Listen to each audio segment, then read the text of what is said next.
정신 차렸을 때요. 제일 먼저 들린 소리가 뭐였는지 아세요? 타는 냄새도 아니고 사람들 웅성거리는 소리도 아니고요. 제 아들 목소리였어요. 아, 왜 안 되는 거야? 아직 안 죽었어? 바닥에 엎어져 있던 저는 눈을 감고 있었거든요. 근데 귀는 또렷하게 살아 있었나 봐요. 그 말이 꽂히듯이 들어오더라고요. 그제야 알았어요. 아, 내가 지금 내 친아들한테 죽을 뻔했구나. 혹시 제 이야기가 끝까지 어떻게 흘러가는지 궁금하시다면요. 지금 살짝 구독 버튼 한번 눌러주시고요. 좋아요도 한번 톡, 댓글로는 어디서 듣고 있는지 한 줄만 남겨주세요. 그 댓글 한 줄이 저한테는 사람 냄새 나는 큰 힘이거든요. 그럼 처음부터 얘기를 해볼게요. 저는요, 시골 분교에서 아이들 가르치다가 정년 퇴직한 평범한 여선생이었습니다. 남편은 작년에 먼저 갔고요. 산소 다녀올 때마다 아직도 실감이 안 나요. 지금은 시 외곽, 낡은 엘리베이터도 없는 작은 아파트에서 아들이랑 며느리, 손주 둘이랑 같이 살고 있죠. 듣기만 하면 정겹죠? 근데요, 살아보면 꼭 그렇지만은 않더라고요. 아들은 중소기업 다닙니다. 월급은 빠듯하고 승진은 항상 남일 같고 그래서인지 입만 열면 그래요. 엄마, 그때 우리 집도 건물 하나만 있었어도 내가 이 고생은 안 했을 텐데. 아버지는 뭐 하다 그렇게 가셨어요? 엄마도 돈 되는 건 좀 해볼 생각을 좀 하지 그랬어요. 저한테 하는 말인지 하늘에 대고 툭툭 던지는 말인지. 근데 어쨌든 들을 때마다 가슴이 쿡쿡 박히긴 해요. 며느리는요. 겉으로만 보면 참 싹싹합니다. 어머니, 저녁 드셨어요? 어머니가 계셔서 저희가 얼마나 든든한데요. 근데 아들 출근하고 손주들 학원 가고 집에 둘만 남으면요. 말이 조금 달라집니다. 어머니, 물 좀 흘리지 말고 드세요. 이 작은 집에 내 식구도 비좁은데 어머니까지 계시니 숨이 막혀 죽겠어요, 진짜.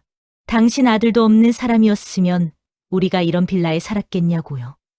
이런 말을요. 되게 아무렇지 않게 해요. 그래도 제가 뭐라고 할 순 없었죠. 외동아들이고 손주 둘 데리고 사는 게 얼마나 빠듯할지 눈에 보이니까요. 방은 3칸, 안방은 아들 부부, 작은 방은 손주 둘, 저는 베란다 붙어 있는 작은 방. 겨울에 바람이 좀 숭숭 들어오긴 해도 그래도 가족이랑 같이 있는 게 어디냐 생각하며 살았습니다. 그날도요. 똑같이 시작했어요. 아침에 아들 도시락 싸고 손주들 등교시키고 며느리 설거지 도와주다가 어머니, 친구도 없으세요? 하루 종일 집에만 있으니까 자꾸 깜빡깜빡 하시는 것 같아요. 며느리가 무심하게 그러더라고요. 그래서 그날은 오랜만에 제 친구를 만나러 나갔어요. 옆 동네에 있었거든요. 예전에 같은 학교에서 같이 근무하던 동료 선생. 야, 영자야. 너는 여전히 허리 곧다. 저보고 그렇게 웃는데 괜히 찡하더라고요. 우리는 동네 작은 식당에 들어가 된장찌개 시켜놓고 별것도 아닌 이야기를 했죠. 야, 우리도 이제 진짜 할머니가 다 됐다. 근데 왜 이렇게 서럽냐, 영자야. 그러게. 난 애들이랑 살아도 왜 더 외로운지 모르겠다. 그때였어요. 식당 사장님이 우리 테이블에 와서 뭔가를 슬쩍 올려놓더니 그랬어요. 할머니들, 오늘 점심 드시고 가시는 어르신들께만 이거 한 장씩 드리는 겁니다. 로또인데요. 선착순으로 드리는 이벤트예요. 종이 한 장이 딱 놓였죠. 아이고, 사장님. 이런 거 줘봐야 우리는 잘 안 되더라고. 제가 손사래를 쳤더니 사장님이 웃으면서요. 그래도요. 혹시 모르는 겁니다. 요즘 뉴스 안 보셨어요? 이 동네에서만 3주째 1등이 안 나와서 당첨금이 쌓이고 있다잖아요. 친구는 그걸 받아들고 장난스럽게 저한테 말했어요. 야, 영자야. 혹시 우리 둘 중에 100억 되는 사람 나오면 반반 나누는 거다. 야, 됐다. 난 이미 공부가 1등이었어. 돈까지 1등하면 욕먹어. 그렇게 웃으면서요. 제 이름으로 된 복권 한 장을 받아서 가방에 휙 넣었습니다. 솔직히 말하면요. 집에 돌아올 때까지 그 복권이 있다는 것조차 까먹고 있었어요.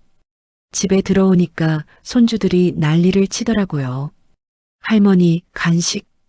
할머니, 학교에서 이런 일 있었어. 얘기도 들어주고 간식도 챙겨주고 저녁 준비하느라 정신이 없었죠. 그러다 보니 그 복권은 그냥 TV 앞 작은 서랍 위에 툭 올려두고 말았습니다. 살림하는 분들은 아실 거예요. 살다가 물건 어디다 놨는지 까먹는 게 일상인 거. 그렇게 복권은 제 머릿속에서도 사라졌습니다. 며칠 뒤였어요. 주말 저녁 집안은 텔레비전 소리랑 손주들 웃음소리로 시끄러웠죠. 오늘 로또 발표 날이래. 아들이 문득 그러더라고요. 아빠, 우리도 로또 했어? 손주가 물으니까 그럼 넌 몰라도 돼. 어른들 세계야. 허세 섞인 농담을 하면서요. 그러다 TV 앞 서랍에 하얀 종이 한 장이 눈에 들어온 모양이에요. 이게 뭐야? 아들이 그걸 집어들더니 저를 돌아보며 물었죠. 엄마, 이거 뭐예요? 아, 그거.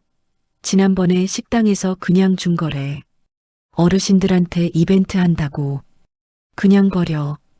제가 아무렇지 않게 말하니까 아들이 갑자기 눈이 반짝였어요. 로또는 버리는 게 아니지. 며느리도 다가와서 휴대폰으로 번호를 맞춰보기 시작했어요. 자, 엄마 이름으로 된 행운의 번호 한번 볼까? 그러더니 잠깐 동안 집안이 조용해졌어요. 너무 조용해서 뭔가 이상할 정도로. 여보. 며느리가 떨리는 목소리로 아들을 불렀어요.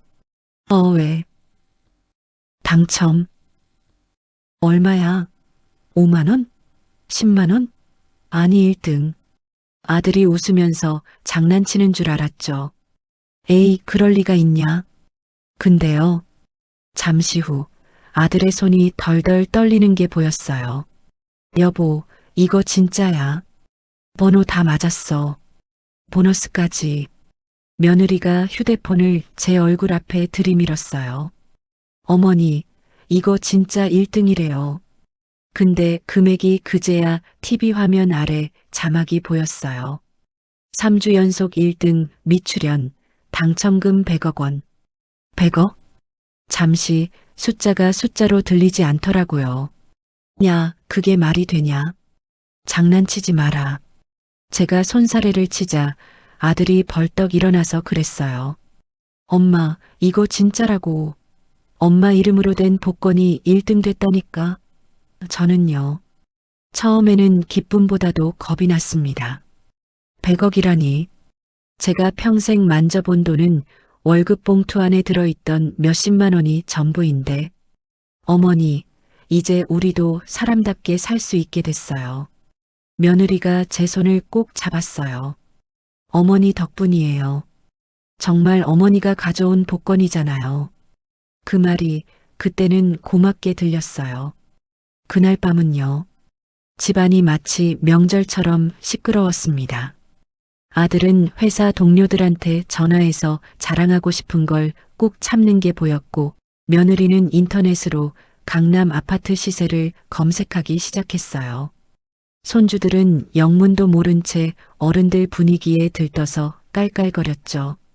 할머니, 우리 이제 부자 됐어? 그런가 보다 우리 강이. 그럼 우리 큰 집 가는 거야? 아마 그럴 거야. 근데 이상했어요. 그렇게 좋은 일이 생겼는데 왜 제 가슴 한쪽이 먹먹한지, 왜 웃는 아들 얼굴이 낯설게 보이는지. 저녁 먹고 나서 손주들 재우고 설거지 끝내고 제 방으로 돌아왔어요.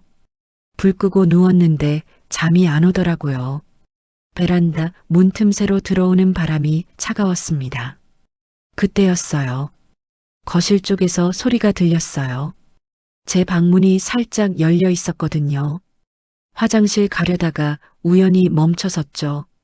아들이랑 며느리 목소리가 낮게 들려왔어요.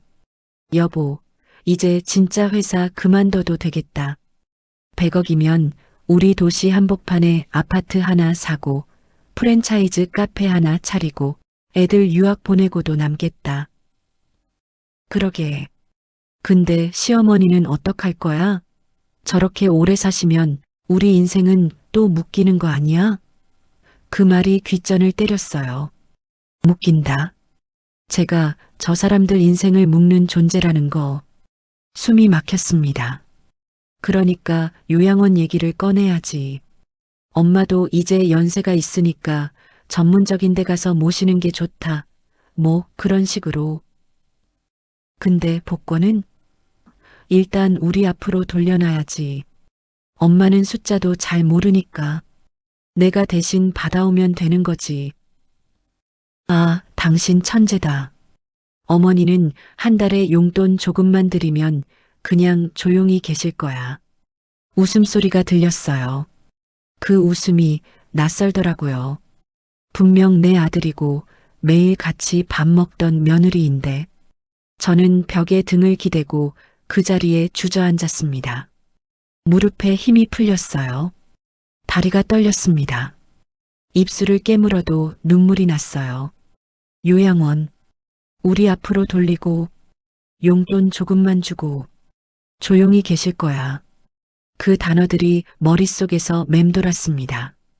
제가 평생 키운 아들이 제 손주들 밥 먹이고 학교 보낸 제가 이제는 짐이라는 거, 묶이는 존재라는 거. 그날 밤 저는 베개를 뒤집어 쓰고 오래 울었습니다. 목이 매도록 울었는데 소리는 안 냈어요. 들키면 안 될 것 같았거든요. 그 사람들한테 제가 알고 있다는 걸 들키면 뭔가 더 나쁜 일이 생길 것 같았어요. 그렇게 밤이 깊어갔습니다. 창밖으로 보름달이 떠 있었어요. 환하게 빛나는 달을 보면서 생각했어요. 저 달은 오늘도 참 밝구나. 근데 우리 집은 왜 이렇게 어둡냐? 다음 날 아침 아들이 출근도 안 하고 그러더라고요. 엄마, 오늘 회사에 급한 일 있다고 했어요. 연차 냈어요. 그리고는 저더러 그랬어요. 엄마, 복권 잠깐 줄래? 내가 오늘 알아보고 올게. 이런 건 젊은 사람이 가서 처리해야 사기도 안 당하고 그래. 며느리는 옆에서 저를 보는 둥마는 둥하며 말 끝마다 어머니를 붙였어요. 어머니, 이제 좋은 집으로 이사 가실 거예요. 손주들도 방 넓은 데서 뛰어다니고 어머니 방도 따로 빼드릴게요. 기대와 걱정이 마음 한가득 섞여 있었죠. 결국 저는 복권을 아들에게 건네줬습니다. 괜히 문제 생기지 않게 조심해라. 알았어요, 엄마. 엄마는 그냥 아무 걱정 말고 TV나 보세요. 그렇게 아들이랑 며느리는 복권을 들고 나갔습니다. 한참이 지나도 연락이 없었어요.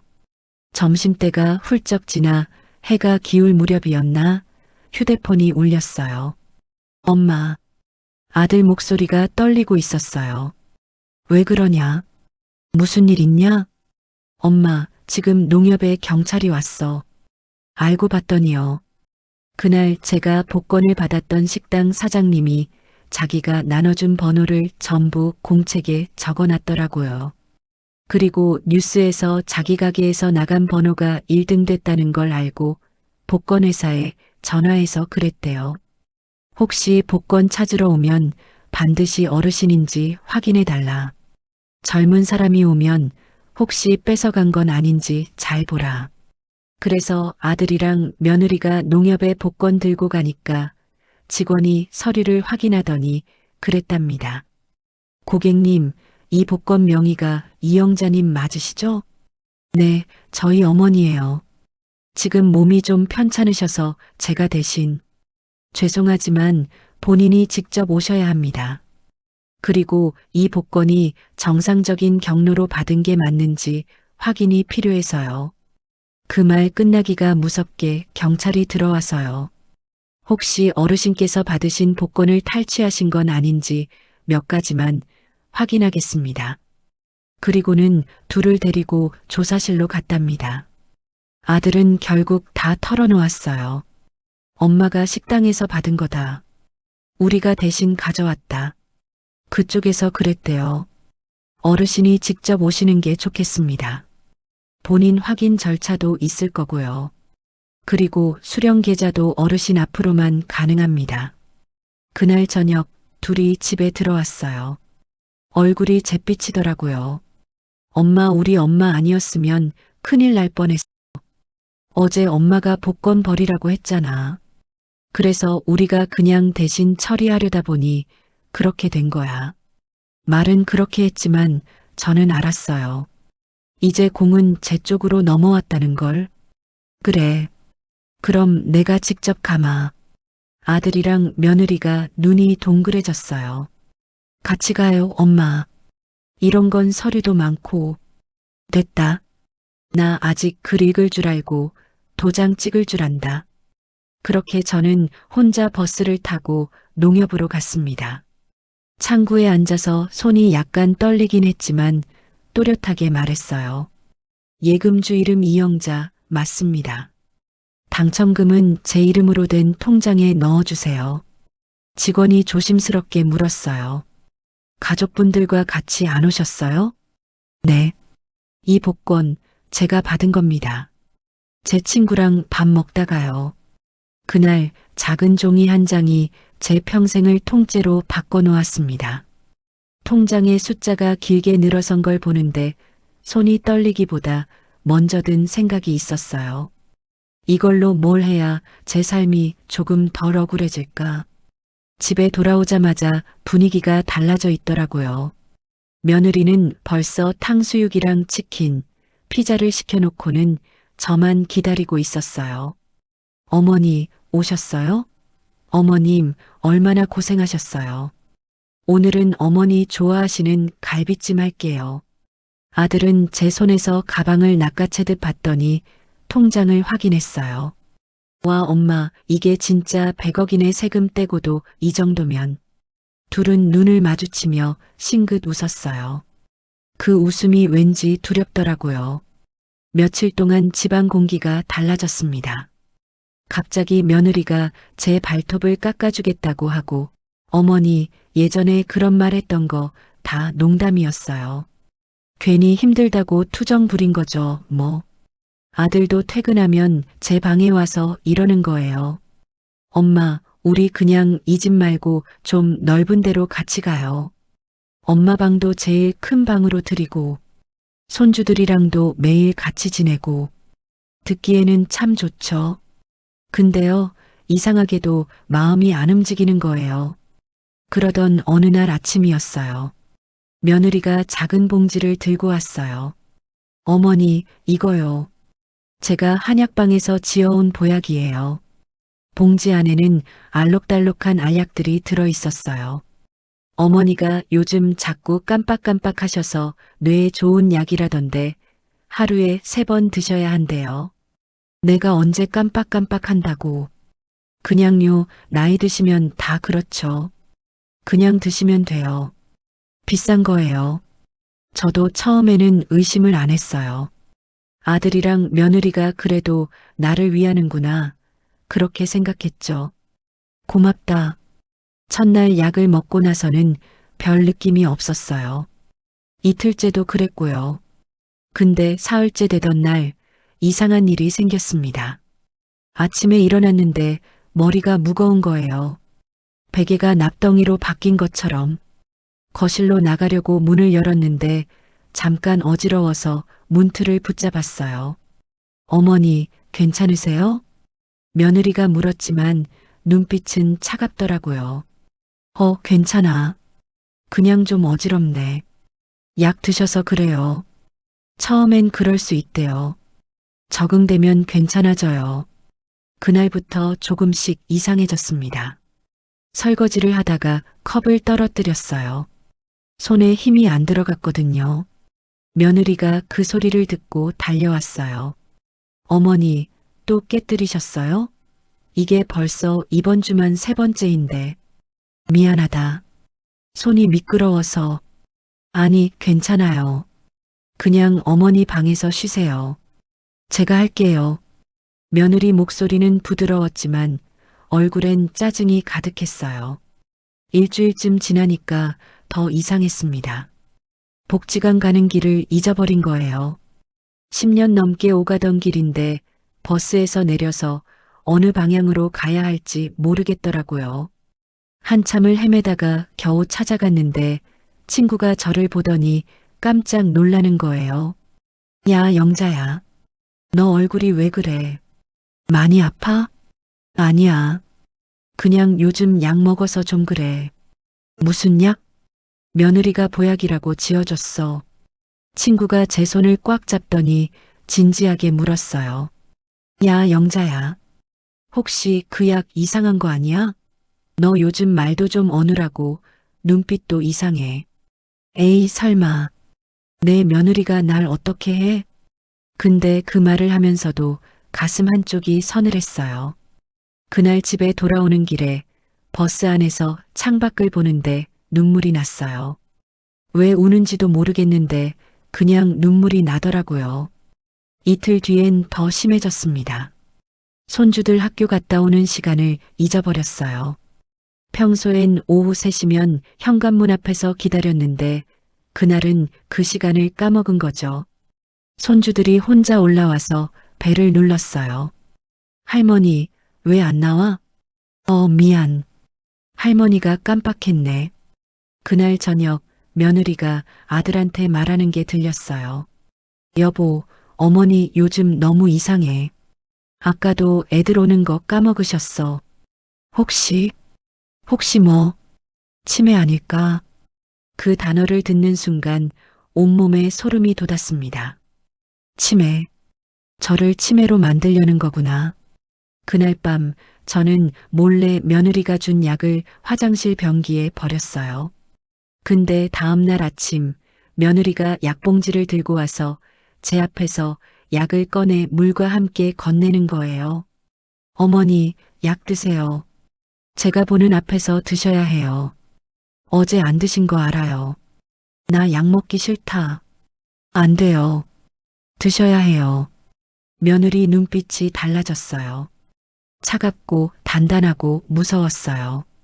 결국 저는 그 약을 삼켰습니다. 며느리가 제 입안까지 확인하더라고요. 그날부터는 완전히 감시당하는 느낌이었어요. 어느 날은 복지관에서 돌아오는데 길이 낯설어 보이는 거예요. 같은 길인데도 어떻게 집 앞까지 겨우 와서 인터폰을 누르고 들어갔더니 며느리가 제 얼굴을 쓱 보더니 그랬어요. 어머니, 오늘은 어디 갔다 오셨어요? 왜?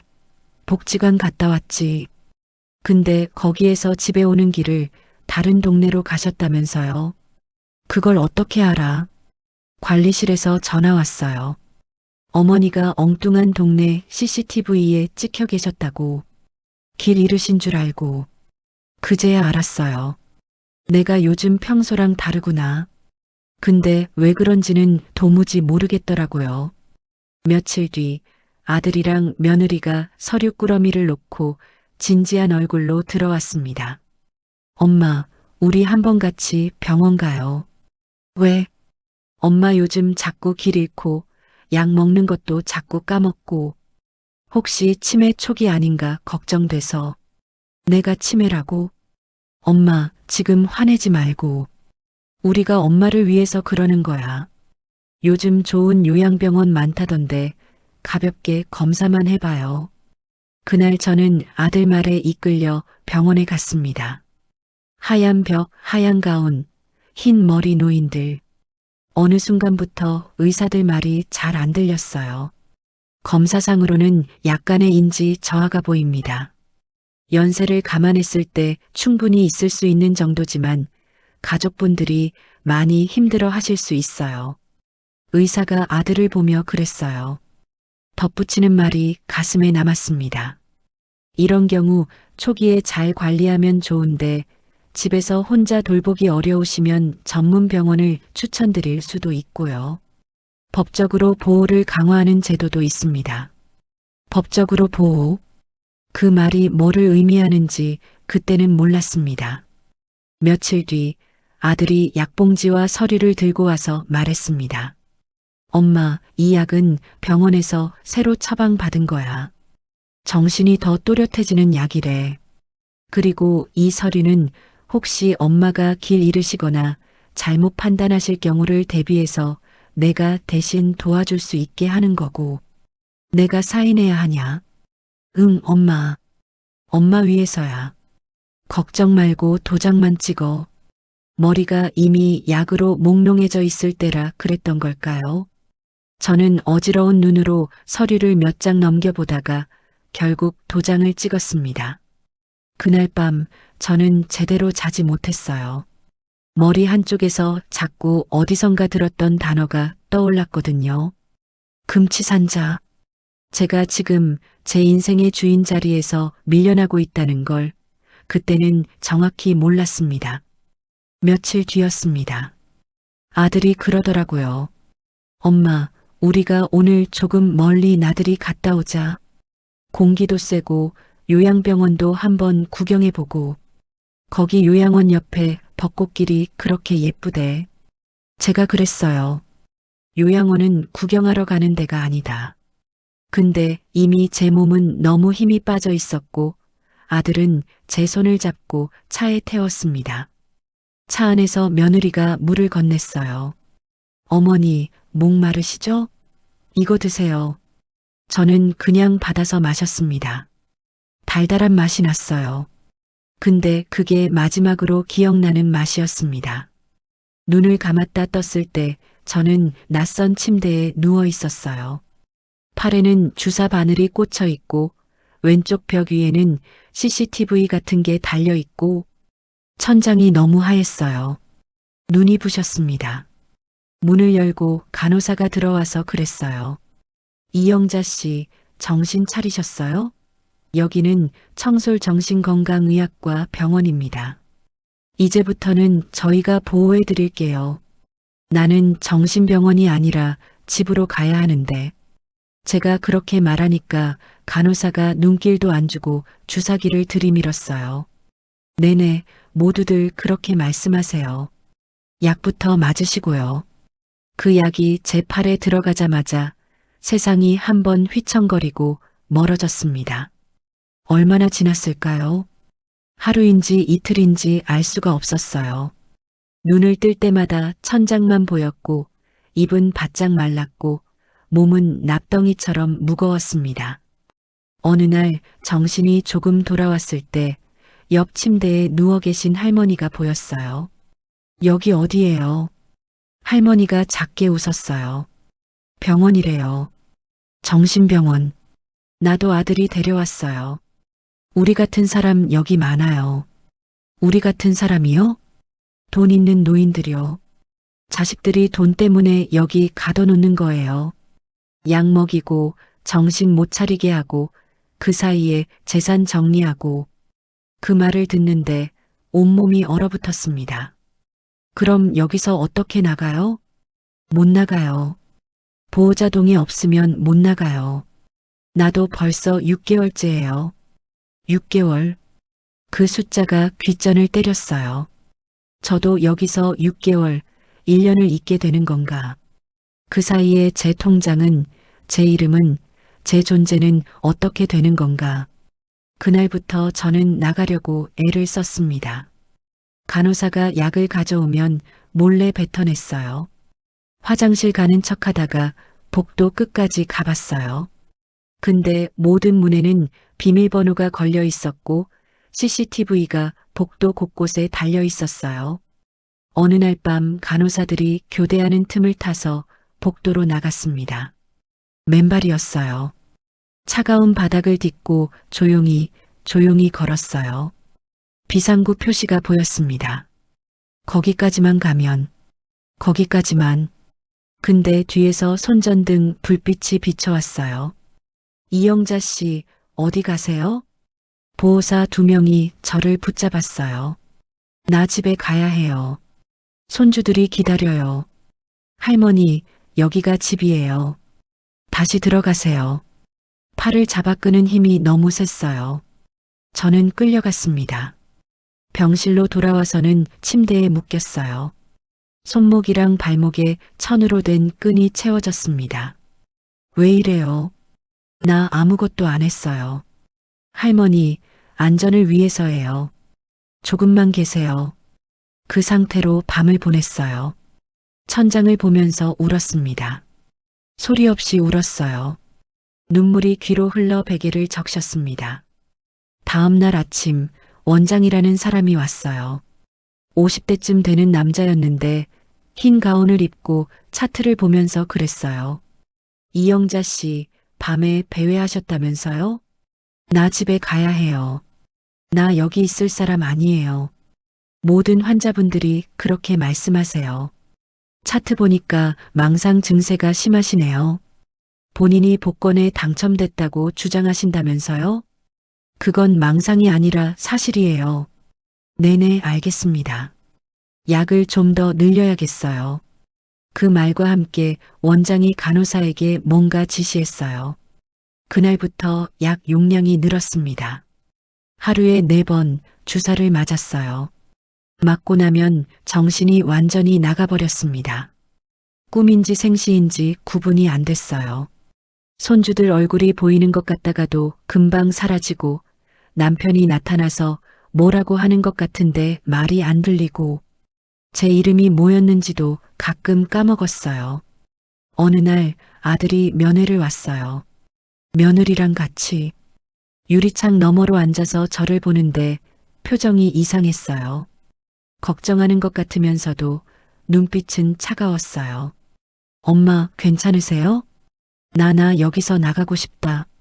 엄마, 조금만 더 계세요. 의사 선생님이 그러는데 엄마 상태가 아직 불안정하대요. 약 잘 드시고 안정되면 바로 모시러 올게요. 철수야, 제발. 엄마, 울지 마세요. 엄마 때문에 우리도 힘들어요. 그 말을 하고 며느리가 아들 팔을 잡아 끌었어요. 둘은 그렇게 나갔습니다. 유리창 너머로 사라지는 아들 뒷모습을 보면서 저는 알았어요. 저 사람들은 절 여기서 꺼낼 생각이 없구나. 여기서 제가 완전히 망가지기를, 정말로 치매 걸리기를, 아니면 죽기를 기다리는 거구나. 그날 밤 저는 옆 침대 할머니한테 물었어요. 할머니, 여기서 죽은 사람도 있어요? 있죠. 지난달에도 한 분 돌아가셨어요. 약을 너무 많이 먹어서. 그럼 그 사람 자식들은? 좋아했죠. 장례 치르고 재산 정리하고 그게 목적이었으니까. 저는 그날 밤 결심했습니다. 여기서 죽을 순 없다고. 제가 살아야 손주들도 지킬 수 있고 제 이름도 지킬 수 있다고. 근데 어떻게 여기서 나가지. 머릿속이 하였어요. 약 때문에 생각이 안 났어요. 그저 천장만 보면서 중얼거렸습니다. 살아야 한다. 나가야 한다. 제발 누가 좀 도와줘. 그렇게 시간이 흘렀습니다. 1주일인지 2주일인지 알 수가 없었어요. 창밖으로 보이는 하늘만 보면서 하루하루를 버텼습니다. 어느 날이었어요. 새로운 의사가 병실로 들어왔어요. 젊은 남자였어요. 흰 가운을 입고 차트를 보더니 제 얼굴을 유심히 쳐다보는 거예요. 이영자 선생님이시죠? 선생님이라는 말에 저도 모르게 번쩍했어요. 그 의사가 작게 웃으면서 그랬어요. 혹시 저 모르겠어요? 청송초등학교 6학년 2반 맨 앞줄 가운데 앉았던 장민수요. 그 이름을 듣는 순간 몽롱한 머릿속에 어린 얼굴 하나가 스르르 떠올랐습니다. 집이 너무 가난해서 맨날 교실 뒤에서 졸던 아이. 도시락도 제대로 못 사와서 점심시간마다 교실 밖으로 나가던 아이. 그래서 제가 급식 남은 거라도 챙겨서 학비도 조금 보태주고 장학금도 알아봐줬던 아이. 민수야. 제 입에서 그 이름이 떨어지는 순간 젊은 의사의 눈가가 붉어졌어요. 선생님, 저 의대 갈 때 등록금 보태주신 거 잊어본 적 없어요. 정말 선생님 맞죠? 저는 겨우 고개를 끄덕였습니다. 그 순간 제 안에서 뭔가 무너져 내렸어요. 눈물이 주르륵 흘러내렸습니다. 민수야, 나 여기서 나가고 싶다. 민수가 제 손을 꼭 잡았어요. 선생님, 제가 꺼내드릴게요. 조금만 기다리세요. 그 말을 듣는 순간 처음으로 희망이 보였습니다. 어둠 속에서 작은 빛 하나가 보이는 것 같았어요. 민수는 그날부터 제 병실에 자주 왔어요. 다른 의사들이 볼 때는 그냥 회진하는 것처럼 보였지만 둘만 있을 때는 작게 속삭였습니다. 선생님, 지금 당장 퇴원은 어렵습니다. 서류상으로는 선생님이 판단 능력이 떨어진 노인이고 법적 보호자 권한이 전부 아드님께 넘어가 있어요. 이 상태에서 제가 선생님을 그냥 내보내면 제가 처벌받습니다. 그럼 어떡하냐? 난 여기서 죽을 수도 있는 거냐? 그래서요. 우리도 서류로 싸워야 합니다. 선생님, 밖에 계신 분 중에 선생님을 믿어줄 만한 사람 한 명이라도 있으세요? 그때 제 머리에 복지관 친구 얼굴이 번쩍 떠올랐어요. 있다. 복지관에서 일하는 친구 하나. 법 쪽은 잘 몰라도 사람은 확실한 아이. 좋습니다. 그럼 그분한테 제가 먼저 연락을 드릴게요. 선생님 휴대폰은 아드님이 가져가셨죠? 응. 괜찮아요. 제 이름으로 연락하면 됩니다. 그리고 선생님 통장도 아직 그대로예요? 비밀번호도 나만 알고 있고 통장도 내가 숨겨놨었다. 집 뒤쪽 옷장에 남편 예전 양복 주머니 안에. 그 말에 민수가 웃더라고요. 역시 선생님이세요. 이제 그 돈으로 선생님 자신을 지키셔야 합니다. 민수가 가장 먼저 한 일은 제 약을 바꾸는 거였어요. 선생님, 오늘부터 제가 약을 바꿀 겁니다. 겉으로 보기에는 같은 주사처럼 보이지만 안에는 비타민제만 넣을 거예요. 간호사들이 보고 있을 땐 맞는 척만 하세요. 알겠죠? 그게 가능할까? 선생님, 저 의사예요. 그리고 선생님은 제 목숨 2번 살려주신 분이에요.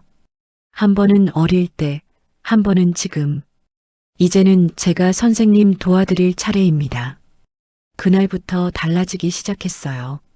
주사를 맞아도 머리가 맑아지는 거예요. 이틀째 되니까 창밖 나무들이 선명하게 보였어요. 사흘째 되니까 옆 침대 할머니 얼굴이 또렷하게 보였습니다. 일주일쯤 지나니까 제 이름이, 제 나이가, 제가 왜 여기 있는지가 다 기억났어요. 선생님, 많이 좋아지셨죠? 민수가 차트를 보면서 물었어요. 머리가 깨끗해졌어. 근데 민수야, 나 언제 나갈 수 있어? 조금만 더 기다리세요. 지금 선생님 친구분하고 연락하고 있어요. 변호사도 알아보고 있고요.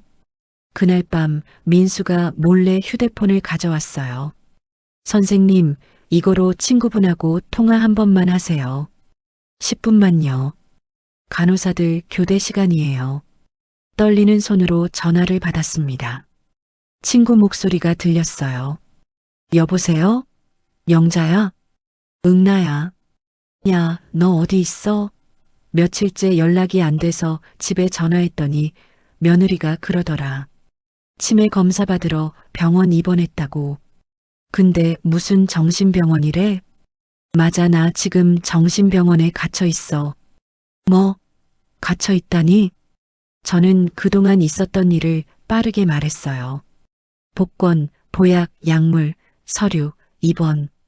친구는 한참을 말이 없다가 조용히 말했어요. 영자야, 내가 꼭 너 꺼내줄게. 기다려. 고마워. 미안해하지 마. 우리 친구잖아. 전화를 끊고 나서 한참을 울었습니다. 민수가 옆에서 등을 토닥여 주었어요. 선생님, 다 잘 될 거예요. 며칠 뒤 민수가 서류 뭉치를 들고 왔어요. 선생님, 이거 보세요. 서류에는 제가 입원하면서 작성된 기록들이 있었어요. 보호자 동의 하에 입원 및 치료 동의, 보호자 장철수, 환자 상태, 높은 수준의 인지 저하, 망상, 재산 관련 피해, 망상 호소. 그 중에 제가 한 적 없는 말들도 적혀 있더라고요. 환자가 반복적으로 아들이 내 돈을 빼앗아 가려 한다 언급. 이런 경우 실제 피해보다 망상이 더 강할 수 있음. 선생님, 이 문장들이 선생님을 망상 환자로 만들었습니다. 그리고 여기 보세요.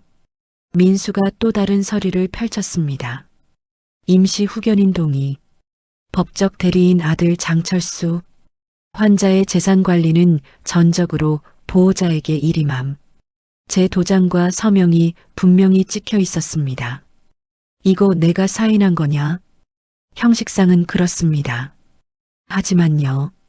선생님이 그때 약물에 취해 계셨다면 그 서명이 법적으로 유효한지 다툴 수 있습니다. 그걸 우리가 이길 수 있을까? 그래서 변호사가 필요합니다. 선생님이 예전에 도와주셨던 것처럼 이번에는 법을 아는 사람이 선생님을 도와야 해요. 그렇게 해서 민수는 복지관 친구를 통해 한 변호사를 연결했습니다. 그 변호사, 제 또래는 아니고 제가 가르쳤던 아이들의 또래쯤 되는 40대 중반 남자였어요. 화상통화로 처음 인사를 했죠. 어르신, 지금 말씀도 또렷하시고 줄거리도 정확하시네요. 이 상태에서 복권 1등, 정신병원, 후견인 서류까지 한 번에 일어난 건데요. 이건 우연이라고 보기 어렵습니다. 그럼 내가 미친 노인은 아니라는 거냐? 네. 어르신, 지금 이 통화 내용만 녹음해도 충분히 증거로 쓸 수 있습니다. 그는 하나하나 차분하게 설명해 주었습니다. 첫째, 어르신이 복권에 당첨된 직후 이상한 증상이 나타났다는 점. 둘째, 며느리가 준 보약 이후 더 심해졌다는 점. 셋째, 정신병원 원장과 아드님 사이에 무언가 거래가 있었을 가능성. 넷째, 현재 어르신이 약을 끊고 정신이 또렷해졌다는 사실. 이 네 가지를 우리가 증명하면 어르신에 대한 금치산 판정이나 후견인 지정은 취소될 수 있습니다. 그리고 그 과정에서 아드님과 며느리의 범죄도 드러날 수 있고요. 내가 내 자식을 감옥에 보내야 하냐? 제 입에서 그 말이 나오자 변호사가 잠시 말을 멈추더니 조용히 말했어요. 어르신 감옥에 보내는지 마는지는 판사가 정하는 겁니다. 우리는 어르신의 목숨과 어르신의 존엄을 지키기 위해 싸우는 거예요. 그 말을 듣는 순간 가슴이 콱 막히면서도 조금 숨이 트이는 느낌이 들었습니다. 그 다음 한 달은 눈 뜨고도 기억 안 나는 나날이었어요. 겉으로 보기에는 여전히 제가 약을 맞고 있는 것처럼 보였지만 민수가 약을 바꾼 덕에 제 정신은 날이 갈수록 뚜렷해졌습니다. 밤이면 병실 천장만 보면서 제가 가르쳤던 애들 얼굴을 하나씩 떠올려 봤어요. 영자야, 너 반드시 사범대 가야 한다. 선생님, 제가 무슨 선생님이에요. 넌 할 수 있어. 선생님이 믿어줄게. 그렇게 저도 누군가에게 너 할 수 있다 말해온 사람인데 정작 제 인생 앞에서는 맨날 움츠러들고 죄책감만 안고 살았더라고요. 그 생각이 드는 순간 이렇게 중얼거렸어요. 그래, 늦었어도 괜찮다. 이제라도 나 자신을 위해 싸워보자. 내가 나를 한 번쯤 믿어보자.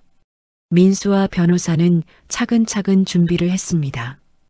병원 약물 기록 전부 확보, 간호사들 진술 중 며느리가 가져온 약을 그대로 처방했다는 내용, 복권 당첨과 입원 시기 비교 자료, 복지관 상담 기록, 제가 예전에는 멀쩡히 활동하던 기록들, 그리고 결정적으로 식당 사장님과 옆집 아주머니까지 증인으로 세웠어요.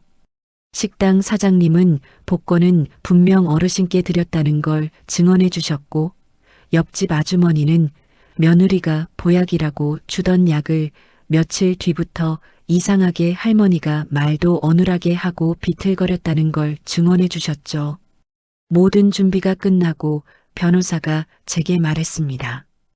어르신, 이제 한 번은 법원에 나가셔야 합니다. 정신과 전문의 앞에서 질문을 받을 수도 있어요. 하지만 정신이 또렷하다는 걸 보여주셔야 합니다. 내가 할 수 있을까? 민수가 옆에서 그러더라고요. 선생님, 예전 생각해 보세요. 시험장에서 벌벌 떨던 애들 붙잡고 넌 할 수 있다 말해주신 분이 누구셨어요?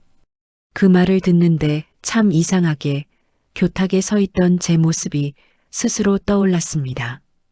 그래, 한번 해보자. 그날 밤 저는 오랜만에 꿈도 꾸지 않고 단단하게 잤습니다. 다음 날 아침 창밖으로 햇살이 들어왔어요. 따뜻했습니다. 제 인생에서 가장 따뜻한 아침이었어요. 법원 출석 날짜가 잡혔습니다. 2주일 뒤였어요. 민수는 제가 밖으로 나갈 수 있도록 외출 허가 서류를 만들었고, 변호사는 최종 서류 검토에 들어갔습니다. 어르신, 거의 다 됐어요. 증거도 충분하고 증인도 확보했고, 이제 법정에서 어르신이 정신이 멀쩡하다는 걸 보여주시기만 하면 됩니다. 근데 그날 밤이었어요. 병실 문이 벌컥 열리면서 낯선 남자 2명이 들어왔습니다.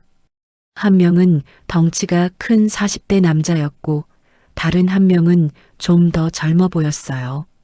둘 다 정장을 입고 있었지만 눈빛이 무서웠습니다. 이영자 씨 맞죠? 덩치 큰 남자가 제 침대 옆에 서서 말했어요. 누구세요?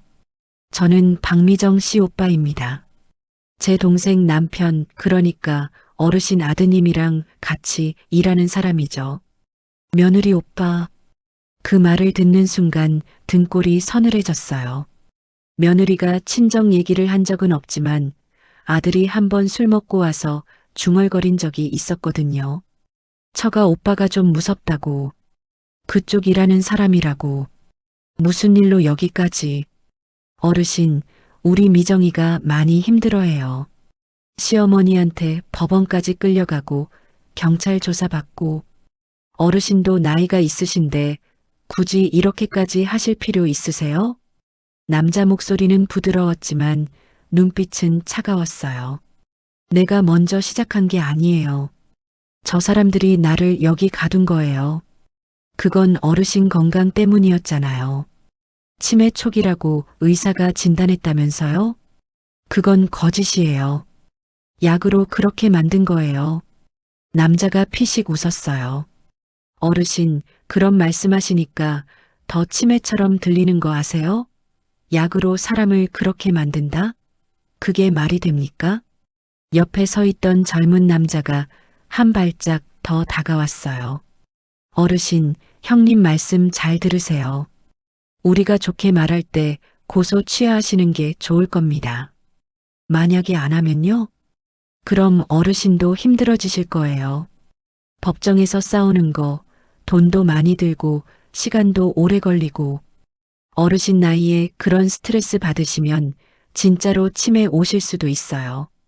그 말 속에 숨어 있는 협박이 느껴졌어요. 저는 침대 시트를 꽉 움켜쥐었습니다. 나 안 취할 거예요. 내가 잘못한 게 없는데 왜 내가 물러서요? 남자가 한숨을 쉬었어요. 어르신, 그러시면 저희도 어쩔 수 없습니다. 법정에서 뵙죠. 그때는 좀 더 불편한 이야기들이 나올 텐데 그래도 괜찮으시겠어요? 무슨 불편한 이야기요? 예를 들어서요. 어르신이 예전에 학교 다니실 때 학생들한테 체벌 심하게 하셨다는 증언이 나올 수도 있고, 퇴직금 정산할 때 회계 문제가 있었다는 소문이 있다는 증언도 나올 수 있고, 다 옛날 일이지만 법정에서 나오면 어르신 평판이 안 좋아지죠. 제 몸이 부들부들 떨렸어요. 그런 일은 없었어요. 전혀 없었어요. 근데 저 사람들은 거짓말로라도 그런 얘기를 만들어낼 수 있다는 거였죠. 어르신, 마지막으로 한 번만 더 말씀드릴게요.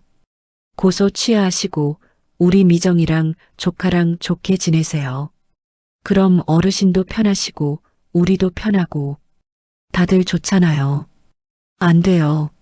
나 물러설 수 없어요. 남자가 입꼬리를 올렸어요. 그럼 어쩔 수 없네요. 법정에서 뵙겠습니다. 둘이 나가고 나서 한참 동안 움직일 수가 없었어요. 온몸에 힘이 쭉 빠졌습니다. 옆 침대 할머니가 조용히 말했어요. 저 사람들 조폭이에요. 어르신 조심하셔야 해요. 그날 밤 잠을 한숨도 못 잤어요. 머릿속이 복잡했습니다. 저 사람들이 정말로 거짓 증언을 만들어내면 어떡하지? 제가 평생 쌓아온 이름이 법정에서 더럽혀지면 어떡하지? 손주들이 그 소리를 듣게 되면 어떡하지? 다음 날 아침 민수가 왔을 때 저는 떨리는 목소리로 어젯밤 일을 말했어요. 민수 얼굴이 굳었습니다. 선생님, 절대 물러서시면 안 됩니다. 저 사람들은 선생님이 무서워서 포기하길 바라는 거예요. 근데 민수야, 만약 거짓 증언이 나오면 그럼 우리도 그게 거짓이라는 걸 증명하면 됩니다. 선생님 제자들 연락처 있으시죠? 제가 찾아볼게요. 선생님한테 진짜로 배웠던 사람들이 증언해주면 되니까요. 그 말에 조금 마음이 놓였어요. 하지만 불안은 계속됐습니다. 그리고 이틀 뒤 더 큰 문제가 생겼어요. 민수가 급하게 병실로 뛰어들어왔어요. 얼굴이 창백했습니다. 선생님, 큰일 났어요. 왜 무슨 일이야? 병원 원장이 차트를 조작했어요. 제가 몰래 복사해뒀던 원본 차트랑 지금 공식 차트가 달라요. 뭐가 달라졌는데? 선생님이 입원하신 초기 기록에 공격성 있음, 자해 시도 있음, 이런 내용들이 추가됐어요. 그리고 제가 처방했던 약 기록도 바뀌어 있어요. 제가 비타민제로 바꾼 기록은 다 사라지고 계속 정신과 약물을 투여한 걸로 기록돼 있어요. 그럼 우리가 준비한 증거가 소용 없어지는 거 아니야? 아니요. 제가 원본을 따로 저장해뒀어요. 근데 문제는 원장이 이미 눈치챘다는 거예요. 저한테 오늘 아침에 불러서 그랬어요. 환자 차트 무단으로 복사한 게 발각됐다고. 의료법 위반이라고. 그럼 너 어떻게 되는 거야? 저는 괜찮아요. 근데 원장이 저를 해고하려고 해요. 그럼 선생님을 돌볼 사람이 없어져요. 제 머리가 하얘졌습니다. 민수마저 없어지면 저는 여기서 완전히 고립되는 거였어요. 민수야, 미안하다. 너까지 이렇게 되게 해서. 선생님, 제 걱정은 하지 마세요. 저보다 선생님이 더 위험해요. 원장이 선생님을 다른 병동으로 옮기려고 하거든요. 폐쇄병동으로요. 폐쇄병동? 거기는 정말 위험한 환자들만 있는 곳이에요. 거기 가시면 선생님이 정말로 다칠 수도 있어요. 그날 오후 원장이 직접 병실로 왔어요. 뒤에 간호사 2명을 데리고요. 이영자 씨, 오늘부터 다른 병동으로 옮기실 겁니다. 왜요? 나 여기 있어도 되는데. 환자 상태가 악화됐습니다. 좀 더 집중 관리가 필요해요. 나 멀쩡해요. 그건 의사가 판단할 문제입니다. 가시죠. 간호사들이 제 팔을 잡았어요. 저는 발버둥 쳤지만 소용없었습니다. 복도로 끌려나가면서 민수가 멀리 보였어요. 민수가 뭔가 소리쳤지만 들리지 않았어요. 폐쇄병동은 정말 무서운 곳이었어요. 철창이 쳐진 작은 방에 혼자 갇혔습니다. 창문도 없었어요. 벽에는 이상한 얼룩들이 있었고 복도에서는 계속 누가 소리를 지르는 게 들렸어요. 이제 끝인가? 여기서 정말로 죽는 건가? 그때였어요. 문틈새로 종이 한 장이 슬쩍 들어왔어요. 바닥에 떨어진 종이를 집어들었습니다. 민수 글씨였어요. 선생님, 포기하지 마세요. 제가 원장이랑 며느리 오빠가 통화하는 거 다 녹음했어요. 증거 확보했습니다. 조금만 더 버티세요. 그 쪽지를 읽는 순간 눈물이 났어요. 이 어둠 속에서도 누군가 나를 포기하지 않고 있다는 게 감사하고 또 미안했습니다. 폐쇄병동에서 사흘째 되던 날 새벽이었어요. 문이 열렸습니다. 민수가 간호사 가운을 입고 들어왔어요. 선생님, 지금 나가셔야 해요. 무슨 일이야? 변호사님이 법원에 긴급 신청을 넣었어요. 강제 입원 위법성 검토. 오늘 오전 10시에 법원 나가셔야 해요. 근데 원장이 허락할까? 허락 안 받을 거예요. 법원 명령이에요. 원장이 막을 수 없어요. 민수는 제 팔을 잡고 조용히 복도로 나갔어요. 새벽이라 간호사들도 거의 없었습니다. 비상구를 통해 밖으로 나왔을 때 복지관 친구가 차를 대기시키고 있었어요. 영자야. 친구가 달려와서 저를 껴안았어요. 정말 무사해서 다행이다. 차 안에서 변호사가 서류를 보여줬어요. 어르신, 민수 선생님이 녹음한 파일 덕분에 결정적 증거가 확보됐습니다. 원장이 며느리 오빠한테 돈 받고 어르신을 계속 입원시켜두기로 했다는 내용이에요. 그리고 차트 조작한 것도 다 드러났고요. 그럼 내가 이길 수 있어요? 이길 수 있는 정도가 아니라 이미 이긴 겁니다. 이제 법정에서 확인만 받으면 돼요. 법원에 도착했을 때 아들과 며느리가 먼저 와 있었어요. 며느리 오빠도 복도에 서 있었고요. 아들이 저를 보더니 놀란 표정을 지었습니다. 엄마 어떡해. 너희가 날 가둔 데서 나왔다. 며느리가 변호사를 보며 소리쳤어요. 이게 무슨 짓이에요? 환자를 무단으로 데리고 나오면 어떡해요? 무단이 아닙니다. 법원 명령입니다. 재판이 시작됐어요. 판사 앞에서 모든 증거가 공개됐습니다. 녹음 파일, 조작된 차트, 증인들 진술, 식당 사장님, 옆집 아주머니, 복지관 상담사, 그리고 제가 예전에 가르쳤던 제자 셋이 증인으로 나왔어요. 이영자 선생님은 제가 아는 가장 정직하고 헌신적인 분이셨습니다. 선생님이 학생을 때리거나 부정을 저지르셨다는 건 절대 사실이 아닙니다. 며느리 측에서 준비했던 거짓 증언은 모두 무너졌어요. 판사가 망치를 두드렸습니다. 이 재판부는 피청구인 이영자 씨에 대한 강제 입원이 부당했음을 인정합니다. 후견인 지정 신청은 기각하며 피청구인의 재산관리 권한은 본인에게 있음을 확인합니다. 또한 청구인 장철수 씨와 박미정 씨, 그리고 청솔정신건강의학과 원장 김상훈 씨에 대해서는 관할 검찰에 수사를 의뢰하겠습니다. 그 순간 며느리가 주저앉아 울기 시작했어요.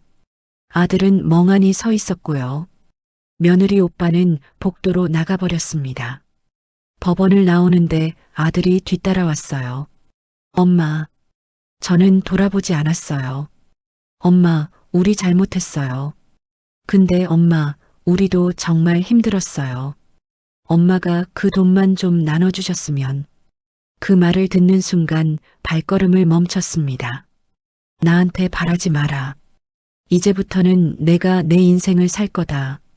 엄마. 뒤에서 아들이 소리쳤지만 저는 걷기를 멈추지 않았어요. 변호사 차에 타고 친구 손을 잡고 그렇게 법원을 떠났습니다. 그날부터 저는 임대 아파트를 얻어서 혼자 살기 시작했어요. 작지만 햇살 잘 드는 곳이었어요. 통장은 제 이름으로 다시 정리했고 장학금 계좌도 만들었습니다. 한 달쯤 지났을 때였어요. 손주들이 보고 싶었습니다. 복지관 친구한테 말했더니 그러더라고요. 영자야, 조심해. 아직 저 사람들 수사 중이잖아. 자칫하면 또 무슨 일 생길 수도 있어. 그래도 애들은 죄가 없잖아. 결국 저는 아들한테 전화를 했어요. 강이랑 진이 좀 보고 싶다. 엄마, 애들만. 너희는 오지 마라. 알았어요. 주말에 복지관 앞 공원에서 만나기로 했어요. 손주들이 달려오는 게 보였습니다. 할머니, 아이고, 우리 강이, 우리 진이. 애들을 안는 순간 눈물이 났어요. 얼마나 보고 싶었는지. 그런데 뒤에서 아들이 내렸어요. 며느리도 같이. 엄마, 우리도 왔어요. 너희는 오지 말라고 했잖아. 엄마, 애들만 보내면 너무하잖아요. 우리도 엄마 보고 싶었어요. 며느리 눈에 눈물이 고여 있었어요. 진짜인지 연기인지 알 수 없었지만 손주들이 보는 앞에서 냉정하게 대할 수는 없었어요. 그래. 엄마, 우리 그냥 오늘 하루만 가족처럼 지내면 안 돼요? 예전처럼. 애들도 원하고 우리도 엄마랑 시간 보내고 싶어요. 손주들이 제 손을 잡았어요. 할머니, 우리랑 놀러 가요. 아빠가 바닷가 간다고 했어요. 바닷가? 예전에 할아버지 살아계실 때 갔던데요. 기억나세요? 기억났어요. 남편이랑 아들이랑 손주들이랑 다 같이 갔던 그 바닷가. 근데 지금 가면 안 될 것 같았어요. 뭔가 불길했습니다. 아니다. 나 오늘은 그냥. 할머니, 제발. 우리 가족 다 같이 한 번만 더 가요. 네. 손주들 눈망울을 보니까 거절할 수가 없었어요. 결국 차에 탔습니다. 뒷좌석에 앉았는데 손주들이 양옆에서 팔짱을 꼈어요. 할머니 냄새 좋아. 차는 도심을 벗어나 해안도로로 갔어요. 창밖으로 바다가 보였습니다. 파도 소리가 들리는 것 같았어요. 여보, 저기 휴게소 있으니까 잠깐 쉬었다 가요. 며느리가 말했어요. 차가 휴게소에 멈췄습니다. 아들이 내리면서 그랬어요. 엄마, 잠깐 화장실 다녀올게요. 애들 좀 봐주세요. 아들이랑 며느리가 내렸어요. 손주들은 차 안에서 게임기를 하고 있었고요. 저는 창밖을 보며 바다를 바라봤습니다. 오랜만에 마음이 좀 편했어요. 그때였어요. 차가 갑자기 출발했습니다. 야, 철수야. 아들이 운전석에 타 있었어요. 며느리도 조수석에. 근데 둘 표정이 이상했어요. 엄마, 미안해요. 뭐가 미안해. 어디 가는 거야? 차가 해안도로를 따라 달리기 시작했어요. 점점 빨라졌습니다. 휴게소를 지나고 사람들이 없는 외진 도로로 들어섰어요. 야, 철수야. 여기 어디야? 왜 이쪽으로 와? 엄마, 우리 진짜 다른 방법이 없었어요. 며느리가 뒤돌아보며 말했어요. 어머니만 없으면 우리 가족이 살 수 있어요. 그 말을 듣는 순간 온몸이 얼어붙었습니다. 너희들 지금 뭐 하려고? 할머니, 우리 왜 이쪽으로 가? 손주들도 이상한 걸 느꼈어요. 차는 절벽 옆 좁은 도로로 들어섰습니다. 한쪽은 바다, 한쪽은 산. 가드레일도 없었어요. 여기 위험해. 당장 차 세워. 엄마, 미안해요. 근데 엄마가 우리한테 너무했어요. 그 돈만 좀 나눠줬으면 우리도 이러지 않았을 텐데. 차가 점점 더 빨라졌어요. 손주들이 소리쳤습니다. 아빠, 왜 이래? 엄마, 무서워. 애들은 내려. 제가 소리쳤지만 차는 멈추지 않았어요. 그리고 갑자기 핸들이 오른쪽으로 꺾였습니다. 차가 도로를 벗어났어요. 덤불을 들이받고 바위에 부딪히고 그리고 쿵! 엄청난 충격과 함께 차가 뒤집혔습니다. 세상이 한 바퀴 돌았어요. 유리 깨지는 소리, 손주들 비명, 그리고 침묵. 정신을 차렸을 때 저는 바닥에 엎어져 있었어요. 머리가 깨질 것처럼 아팠습니다. 입에서 피맛이 났어요. 눈은 떠지지 않았지만 귀는 또렷했습니다. 그때 들렸어요. 아들 목소리. 아, 이게 왜 안 돼? 이 정도로는 안 죽었나? 그 말이 귓전을 때렸습니다. 제 친아들이, 제 목숨이 죽기를 바라고 있었어요. 눈물이 흘러내렸습니다. 아파서가 아니라 슬퍼서. 여보, 빨리 나가자. 누가 오기 전에. 며느리 목소리도 들렸어요. 차 문 여는 소리, 발소리, 그들이 도망가는 소리. 할머니, 할머니. 손주들 울음소리가 들렸어요. 손주들은 살아있구나. 그 생각에 조금 안도했습니다. 얼마나 지났을까요? 멀리서 사이렌 소리가 들렸어요. 여기요. 사람 있어요.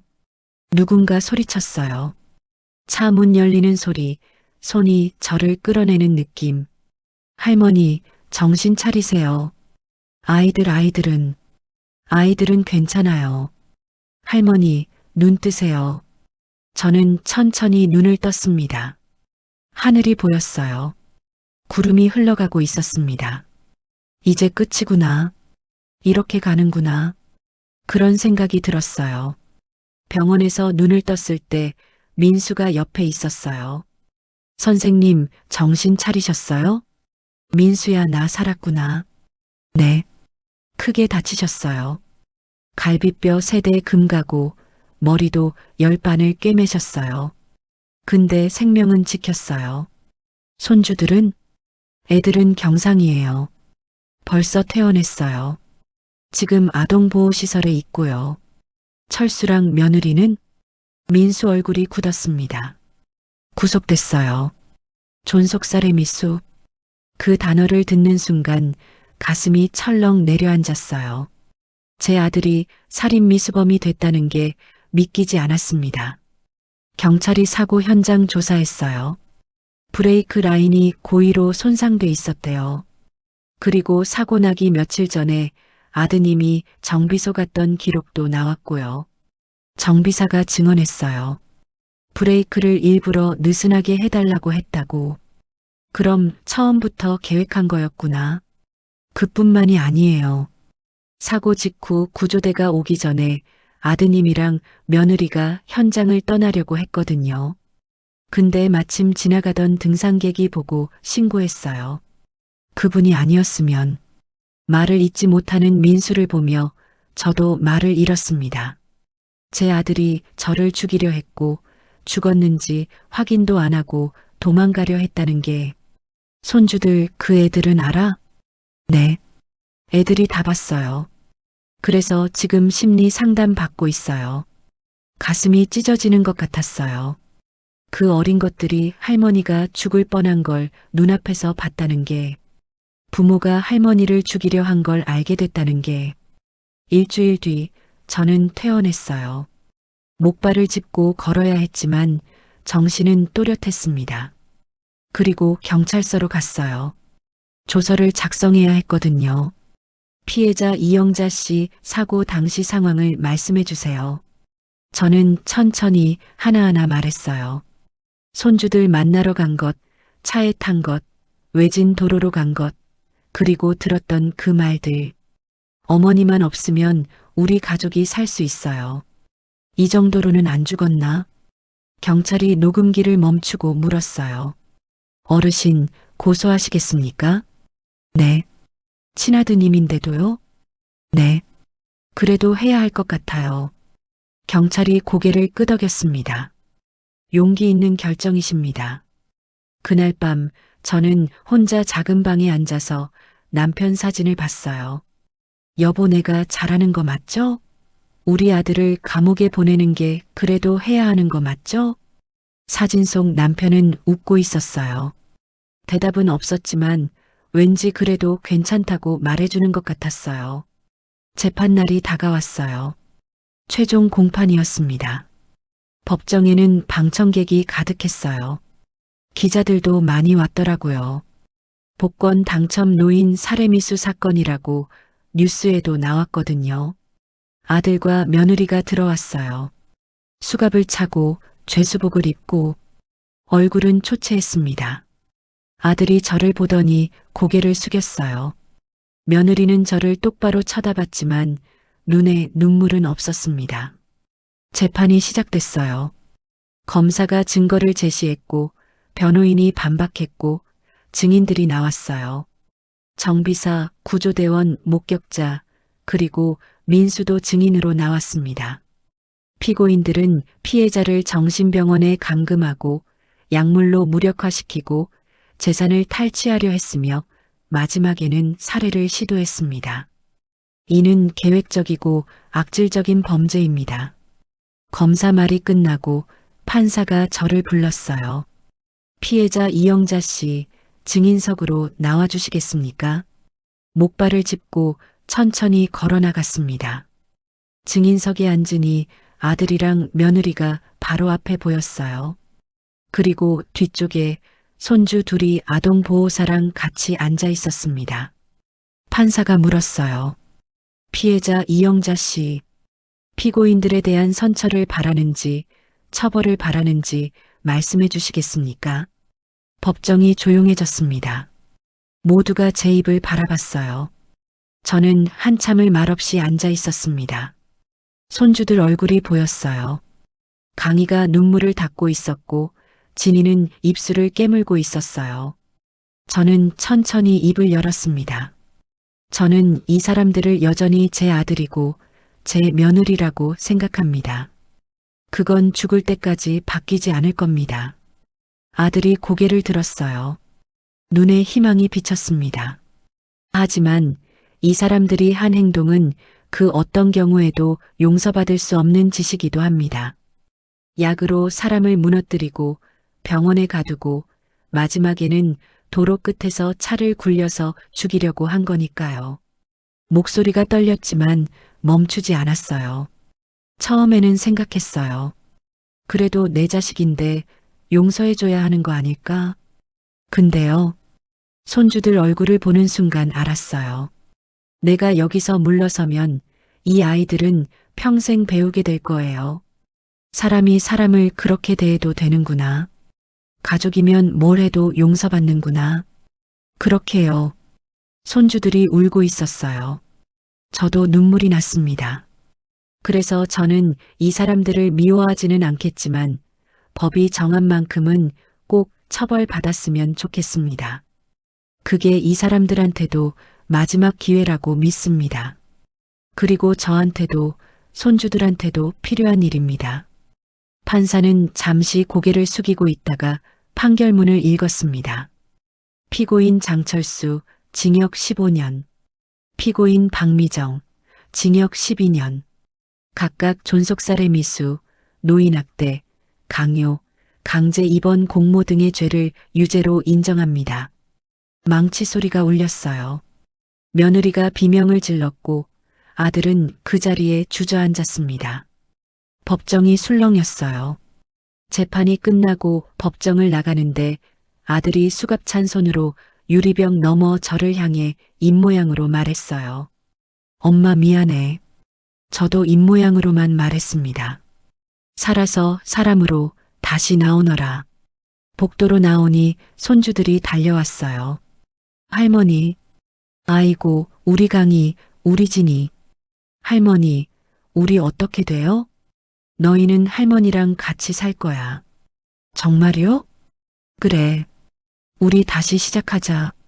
손주들이 저를 꼭 안았어요. 그 품에서 울었습니다.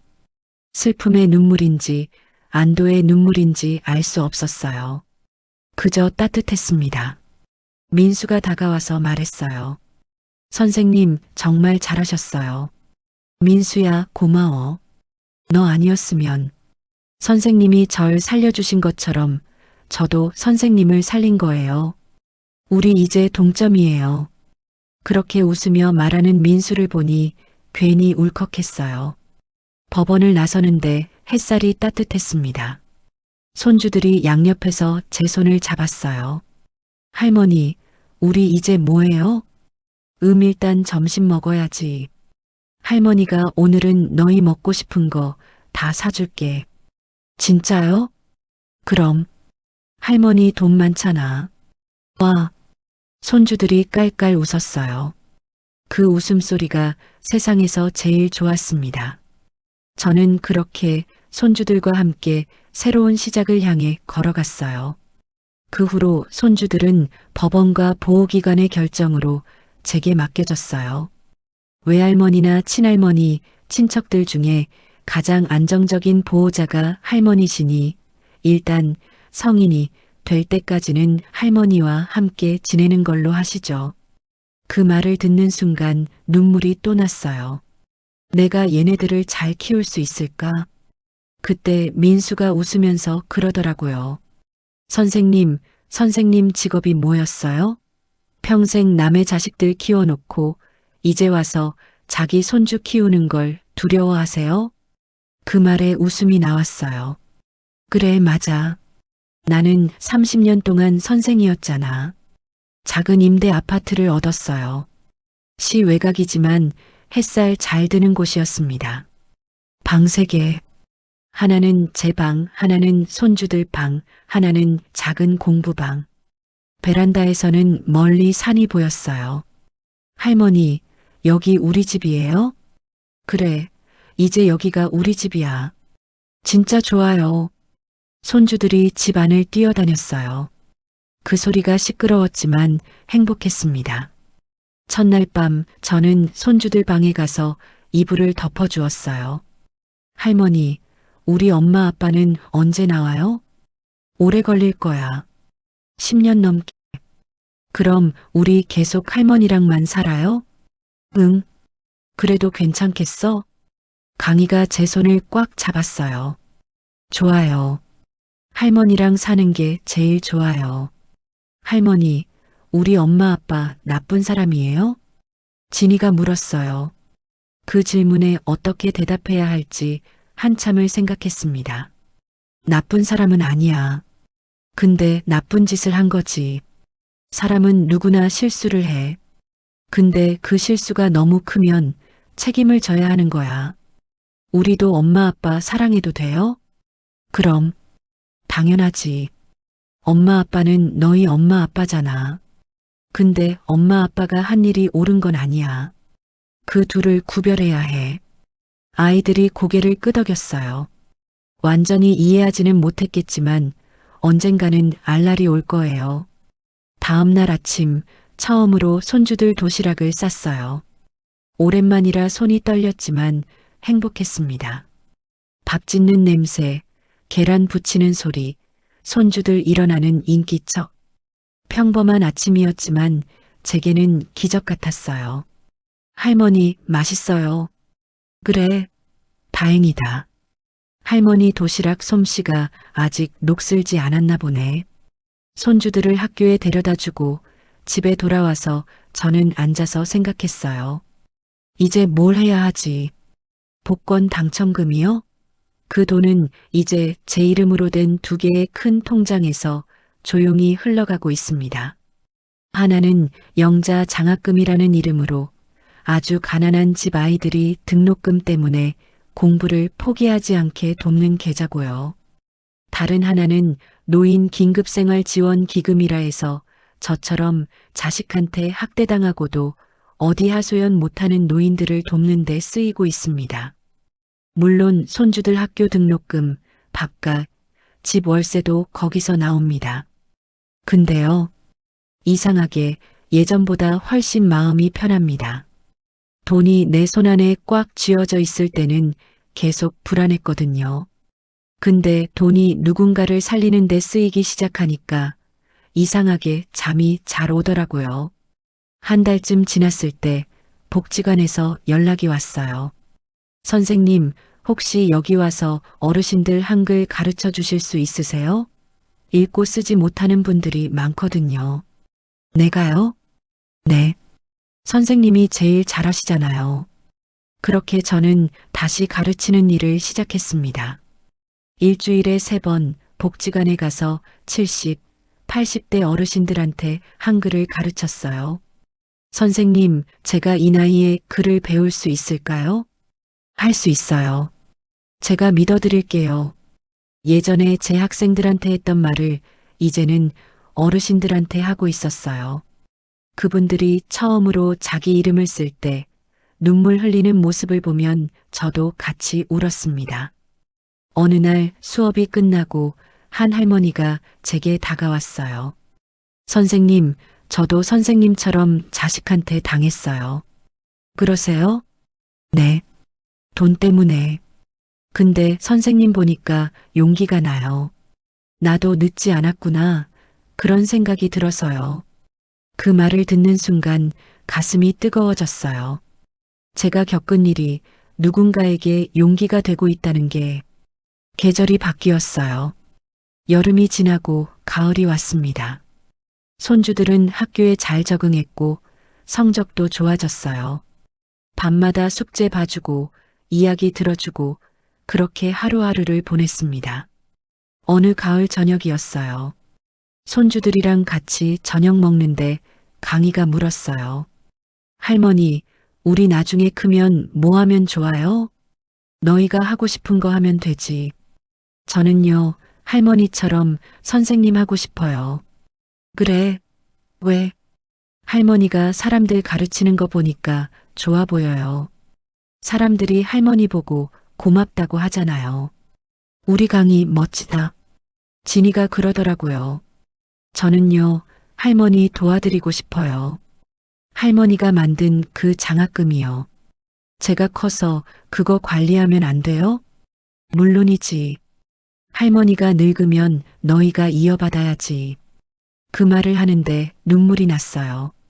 이 아이들이 제가 평생 가르쳐온 가치를 이어받겠다고 하다니. 겨울이 왔어요. 첫눈 내리던 날 손주들이랑 같이 눈사람을 만들었습니다. 손이 시렸지만 행복했어요. 할머니, 우리 가족 사진 찍어요. 그래, 찍자. 민수가 와서 사진을 찍어줬어요. 저랑 손주들, 그리고 민수까지. 새로운 가족 사진이었습니다. 그날 밤 사진을 보면서 생각했어요. 이게 가족이구나. 피가 연결돼 있어서가 아니라 서로를 지키고 사랑해서 가족인 거구나. 새해가 밝았습니다. 손주들이랑 같이 떡국을 먹었어요. 할머니, 새해 복 많이 받으세요. 너희도. 할머니 소원이 뭐예요? 너희가 건강하게 자라는 거. 그것만이요? 그럼 하나 더. 할머니가 너희 대학 졸업할 때까지 건강하게 사는 거. 할머니, 오래오래 사세요. 100살까지. 아이들 웃음소리가 집안을 가득 채웠어요. 봄이 왔습니다. 벚꽃이 피었어요. 손주들 손잡고 공원을 걷는데 문득 이런 생각이 들었어요. 나이 들어도 인생의 주인공 자리를 누구한테 빼앗기면 안 되겠구나. 아들한테도, 며느리한테도, 돈한테도, 병원한테도. 내 인생은 끝까지 내가 책임져야 하는 거였구나. 그걸 이 나이에야 깨닫고 앉았으니 좀 부끄럽기도 하지만요. 그래도 늦게라도 알았으니 다행이라고 스스로를 다독여 봅니다. 어느 날 아침 식탁에 앉아서 손주들 도시락 싸는데 문득 이런 생각이 들었어요. 이게 행복이구나. 거창한 게 아니라 이렇게 아침에 밥 짓고 아이들 웃음소리 듣고 창밖으로 햇살 보는 게 행복이구나. 할머니, 오늘 뭐해요? 할머니는 복지관 가서 어르신들 가르치고 너희는 학교 갔다가 학원 가고. 저녁은요? 저녁은 할머니가 너희 좋아하는 된장찌개 끓여줄게. 와, 할머니 된장찌개 최고예요. 손주들이 학교 가고 집에 혼자 남았어요. 설거지를 하면서 창밖을 봤습니다. 아침 햇살이 따뜻했어요. 제 손이 보였어요. 주름지고 검버섯 입고 나이 든 손. 근데 이 손으로 아직도 밥을 짓고 빨래를 하고 손주들을 돌보고 있다는 게 감사했습니다. 오후에 복지관에 갔어요. 한글 수업을 하고 어르신들이랑 차를 마셨습니다. 한 할머니가 그러더라고요. 영자 선생님, 선생님 보면 용기가 나요. 저도 제 인생 다시 찾아야겠다는 생각이 들어요. 그럼요. 우리 나이가 많아도 아직 우리 인생이에요. 맞아요. 우리 인생. 그렇게 웃으며 말하는 할머니를 보면서 생각했어요. 제가 겪은 고통이 이렇게 누군가에게 빛이 되고 있구나. 저녁 때 집에 돌아오니 손주들이 숙제를 하고 있었어요. 할머니, 오늘 학교에서 이런 거 배웠어요. 그래. 뭔데? 사람은 누구나 존중받을 권리가 있대요. 나이가 많아도 어려도 다 똑같대요. 우리 강이 똑똑하네. 선생님 말씀이 맞아. 할머니도 존중받을 권리 있어요. 그럼 엄마 아빠는 할머니 존중 안 한 거네요. 그 말에 할 말이 없었어요. 아이가 이제 다 알고 있구나. 저는 강희를 안아주었습니다. 그래. 근데 할머니는 괜찮아. 이제 우리가 서로 존중하면서 살면 되니까. 밤이 깊었어요. 손주들 재우고 혼자 거실에 앉아서 차를 마셨습니다. 창밖으로 별이 보였어요. 남편 생각이 났습니다.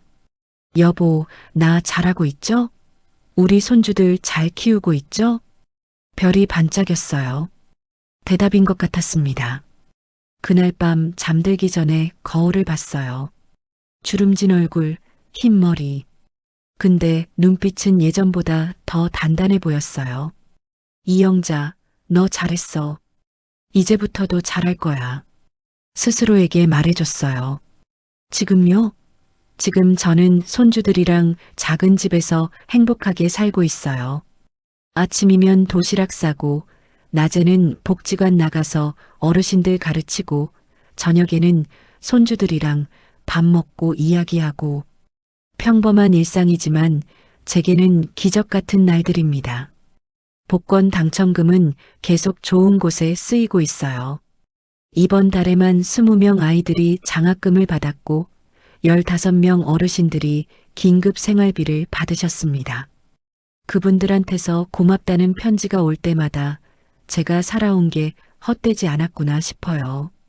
아들이랑 며느리요? 가끔 생각은 해요.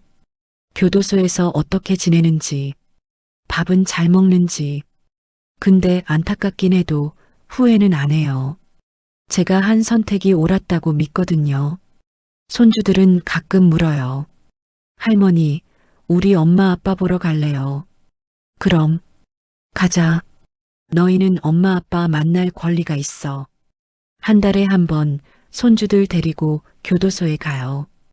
유리창 너머로 아들을 보면 복잡해요. 미운 마음, 안타까운 마음, 서운한 마음이 다 섞여 있어요. 근데 그래도 아들이에요. 엄마 건강하세요. 너도 애들 잘 부탁해요. 걱정 마라. 할머니가 잘 키울게. 유리창 너머로 손만 마주대고 그렇게 돌아옵니다. 어느 날 손주들이랑 같이 산책을 하는데 진이가 물었어요. 할머니는 우리 영웅이에요. 영웅? 할머니가? 네. 할머니는 나쁜 사람들한테 안 졌잖아요. 그 말을 듣는데 눈물이 났어요. 고맙다, 우리 진아. 할머니, 울지 마세요. 우리가 있잖아요. 그래, 너희가 있지. 그렇게 손주들 손을 잡고 걸었어요. 햇살이 따뜻했고 바람은 부드러웠고 세상은 아름다웠습니다. 여기까지 제 이야기를 들어주셔서 정말 고맙습니다. 혹시 제 이야기가 조금이라도 위로나 생각거리가 되셨다면 지금 구독 버튼 한번 눌러주시고요. 좋아요도 한 번만 톡 눌러주세요. 댓글에는 그냥 이렇게만 남겨주세요. 나이 들어도 내 인생의 주인공은 나다. 그 한 줄이요. 저한테도 이 채널을 듣는 또 다른 누군가에게도 큰 힘이 될 겁니다. 마지막으로 한 가지만 더 말씀드릴게요. 나이가 들어도요. 인생의 주인공은 끝까지 나 자신입니다. 아무도 그 자리를 대신 서줄 수 없어요. 자식도 배우자도 돈도 아니에요. 내가 나를 포기하지 않는 한 우리는 끝까지 우리 인생의 주인공이에요. 고맙습니다. 정말로요.